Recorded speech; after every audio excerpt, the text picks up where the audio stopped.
Social മീഡിയയിൽ fake ഇൻഫ്ലുവൻസിന് full stop ഇട്ടുകൊണ്ട് ഇൻസ്റ്റാഗ്രാമിൽ ബെറ്റിംഗ് ആപ്പുകൾ പ്രൊമോഷൻ ചെയ്ത എല്ലാ അക്കൗണ്ടുകളും പൂട്ടിച്ചു കഴിഞ്ഞിരിക്കുന്നു. എൻ്റെ അഭിപ്രായത്തിൽ നല്ലൊരു കാര്യമാണിത്.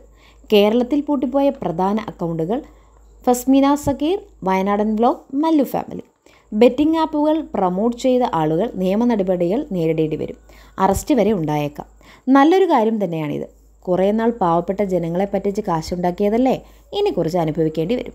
സോഷ്യൽ മീഡിയയിൽ ഇനി മുതൽ ഇങ്ങനെയുള്ള തട്ടിപ്പാപ്പുകളുടെ പരസ്യങ്ങൾ പ്രൊമോട്ട് ചെയ്യാൻ പാടില്ലെന്ന് കർശനമായ നിർദ്ദേശം കേന്ദ്ര സർക്കാരും അതുപോലെ കേരള സർക്കാരും നൽകിയിട്ടുണ്ട്.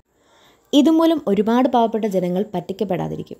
ഇങ്ങനെയുള്ള ആപ്പുകൾ പ്രൊമോട്ട് ചെയ്യരുത്. ഇതൊക്കെ തട്ടിപ്പാണെന്നും ഇങ്ങനെ പ്രൊമോട്ട് ചെയ്യുന്നവർക്ക് പ്രശ്നങ്ങൾ ഉണ്ടാകുമെന്നൊക്കെ ഉള്ള വീഡിയോസ് ഒരുപാട് ക്രിയേറ്റേഴ്സ് മുമ്പ് ചെയ്തിട്ടുള്ളതുമാണ്. അതുകൊണ്ട് ഇതൊന്നും അറിയില്ലെന്ന് പറഞ്ഞ് തടി തപ്പാൻ കഴിയുകയുമില്ല. ഉപ്പ് തിന്നവൻ വെള്ളം കുടിക്കേണ്ടി വരും. അതാണ് ഇവിടെ സംഭവിച്ചിരിക്കുന്നത്. കഷ്ടപ്പെട്ടുണ്ടാക്കിയ ചാനലുകൾ അമിത ലാഭം നേടാൻ വേണ്ടി തെറ്റായ മാർഗങ്ങൾ സ്വീകരിച്ച് സ്വന്തം കുഴി തോണ്ടി എന്ന് തന്നെ പറയാം. പ്രേക്ഷകരെ ഒരിക്കലും സ്വന്തം ലാഭത്തിന് വേണ്ടി പറ്റിക്കാൻ പാടില്ല.